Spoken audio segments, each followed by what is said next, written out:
tell you just briefly a little bit about myself, and then we'll move on. I lived in North Georgia on an old farm that was not my family's farm, but my parents bought it. My daddy was a Methodist minister in South Georgia, so we never owned a home, lived in the parsonage. In fact, when my daddy retired from the ministry, Mom and Daddy owned a chair and a sewing machine after 40 years of marriage.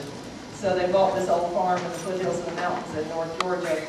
And after my husband retired from the Navy, we came back there to live. And my day job is I teach English as a second language at the Near Technical College to adults. But I started writing a couple of years back. I started writing poems. I have been a poet. In fact, I probably will be known as a poet in my life. I keep having said that it comes out as people introduce me as a poet. But I started writing poems about what it was like to live on an old farm in the midst of extremely rapid growth and development, as is happening in North Georgia. Not just development in terms of shopping centers, but also change. I spent the last week in Hyman, Kentucky, and a friend who came up with me from the town I live in commented that it was strange not to see all the signs in Spanish and English, because in the small, formerly rural county I live in, everything is bilingual now. And Hmong, often Hmong also.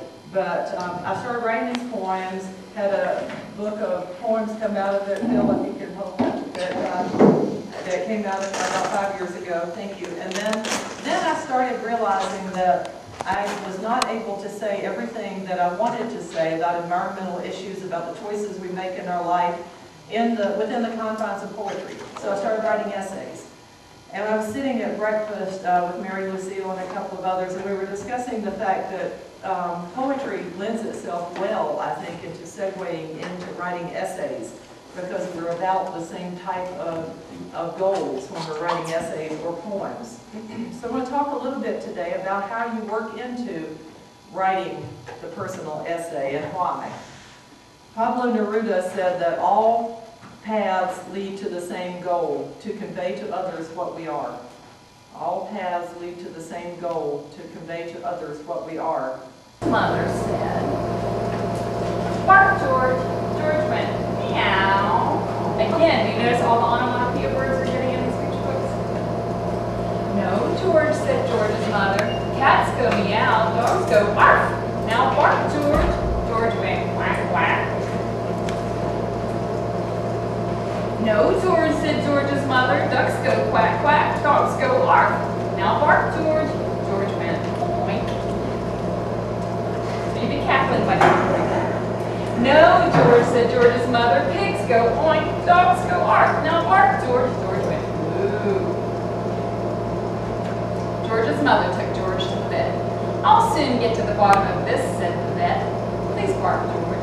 George went meow. The vet reached deep down inside of George and pulled out a cat.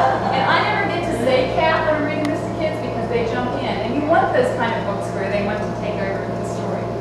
Bark again, George. George went quack, quack. The vet reached deep, deep down inside of George and pulled out a cat. Bark again, George. George went oink. The vet reached deep, deep, deep down inside of George and pulled out a egg. Bark again, George. George went boo. The vet put on his longest latex gloves and then he deep, deep, deep, deep, deep, deep, deep, deep, deep, deep, deep, deep down inside of George and pulled out a cow. Now this is where when you have them in a group, they just fall over their laps. Bark again, George. George went bark. George's mother was so thrilled that she kissed the vet and the cat and the duck and the pig and the cow. On the way home, she wanted to show George off to everyone on the street, so she said, bark, George. And George went, this is a great place to have the kids predict. What do you think? Art. That would be the logical choice. Remember how Anna said the editor wanted a little bit of a surprise at the end? And George went, hello. Oh. So that's the kind of ending we want.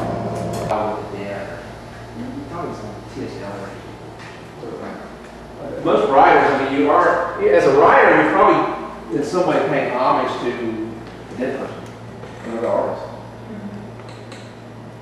I mean, that is some sort of vein. So I thought I'd show an example of like how Yates took this idea of dialogue, which was with, I think it's good what we've been saying. On one level, it's supposed to be his speaking to these spirits that his wife was conjuring up and told him, we can't give you metaphors for poetry, which that's got to be Yates' own word. But it could also be just like different ways of talking, like, hey, let's do different sides of your own personality, or the different, people that have lived before that are part of your maybe even subconscious experience.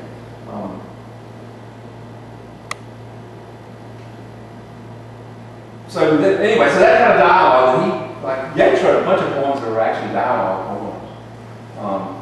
And one is called Dialogue in Self and Soul, and so he wrote a bunch of poems that were actually dialogue. So I thought this poem, Vacillations, was sort of like how he took something that seemed like maybe journaling dialogue and turned that into a pretty powerful poem. Like the fourth stanza, I'm on page 2. My 50th year had come and gone. I sat a solitary man in a crowded London shop, an open book, an empty cup on the marble tabletop. While on the shop and street I gazed, my body on a sudden blaze. In 20 minutes more or less, it seemed so great, my happiness, I was blessed. And then he ends up with this like dialogue. Seek out reality, leave things that seem. What? Be a singer born in that. Isaiah's cold, what more can man desire? Struck dumb in the simplicity of fire. Look on that fire, salvation walks within.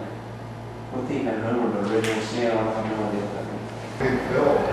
Oh, don't get me unwanted in like 4 steps.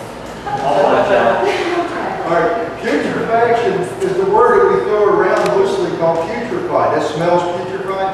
Basically, it's bacteria-like organisms acting up to eat the body. That's what they do. It's the cycle of life. Putrefaction is what gives us these 3 stages. I'm sorry, there's 4 stages that we're going to look at. Now, anthropography is something else that can happen before death, during death, or after death. It's a Latin word meaning the eating of human flesh. Kind of throws off sometime what we're doing. Insects is probably the one you're thinking of. The big boy of the block is the environment, the temperature and humidity. And I'm going to show you some examples of how heat can make a difference in the decomposition process. Knowing that the anthropology can happen before, during, or after. Okay. Yeah, that's what throws us off. I'll show you an example here in a minute. I don't want to give away my big. Time to death can be estimated by observing sequential psychochemical changes after somatic death. You like those big words? Learned at PhD school. Basically, we look at those landmarks. Now, when we start talking about landmarks, if I drove from here to Charleston, would I see landmarks? Well, my first landmark would be making a left outside the area here. The next landmark might be all the curves and the red barn with all the horns on it. Then I'll get to the intersection, get on the interstate, and my landmarks would be things like mile markers and those types of things, right? Now, those landmarks are going to come in certain order. But what if I was walking? Would those landmarks come as fast? Or what if I was on my motorcycle going 100 miles an hour? They would come faster. So kind of think of it that way. We're looking for landmarks, not necessarily time, but we can make estimations on time based on the landmarks. Environmental and scene factors are observed, and we add that to the science. And remember, time of death is only estimated. That who has a name. If they're important enough to have a name in the story, they should have a character statement. Because if you know what's most important to that character more than anything else, even if they're bringing food to the table, and if they have a name other than the waiter, if they're just called the waiter, the janitor, or the manicurist, or whatever, you don't need to have a statement about them. But if they're important enough and recurring enough that they have, a name, that you've given them a name, they should have a character statement. And that way you can add depth to your story just because you'll start to see in them, even though they may never say, and the reader may never know the busboy wants to write a novel. The fact that you know that is going to make you treat that busboy differently. instead of him being generic and throwing tables on there, you're going to have him pause and look at the people. You're going to have him doing things that if you had not known that, he wouldn't have done. And so that, therefore, you make your story come to life and be more than just a plain ordinary story. What is Aries' character statement? What is her character statement? What is it that she wants more than anything? I do rounds of submissions. I wouldn't just blanket submit, because you have no opportunity to fix your manuscript before you send it out to the next group. Do you see what I mean? So I don't blanket submit when I submit to editors, okay? Because I don't want to lose my shot to maybe polish it a little bit better or make it a little bit better to sell it, okay? But I gotta tell you, most agents and editors know that it's out to 50 million people. The only thing that I would ask is treat people the way you would like to be treated. If you send something out, somebody offers you representation and you accept, contact the people who have it. Because, like I said, we do this, I read submissions on my own time. And I take a lot of time to read the submissions. I try to give everybody every opportunity that I can. And I read until the story either falls apart or I fall in love.